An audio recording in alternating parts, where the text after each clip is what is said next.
If you think about the difference between me and you in terms of how we live, we wear the same clothes basically. SunTrust gives me mine, but you. So we wear the same clothes. We eat. We all have a chance to drink the juice of the gods here. But we all go to McDonald's, or better yet, Dairy Queen, and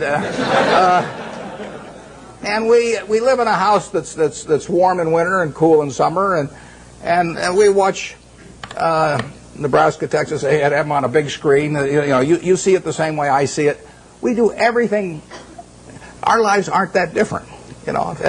You'll get decent medical care if something happens to you, and I'll get decent medical care. The only thing we do is we travel differently. I ride around this little plane, and I love it.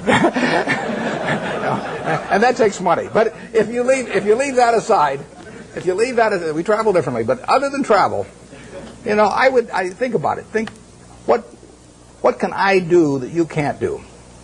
Now, I get to work in a job that I love, but I've always worked in a job I love. I loved it when I loved it just as much when it was a big deal if I made $1,000. And I urge you to work in jobs you love. I think you're out of your mind if you keep taking jobs that you don't like because you think it'll look good on your resume.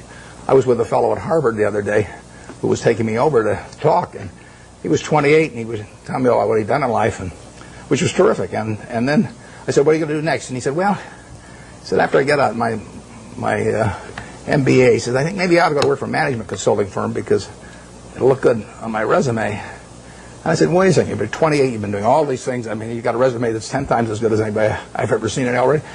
I said, "If you take another job you don't like, I said, isn't that a little like saving up sex for your old age? There comes a time when you ought to just start doing what, you ever got,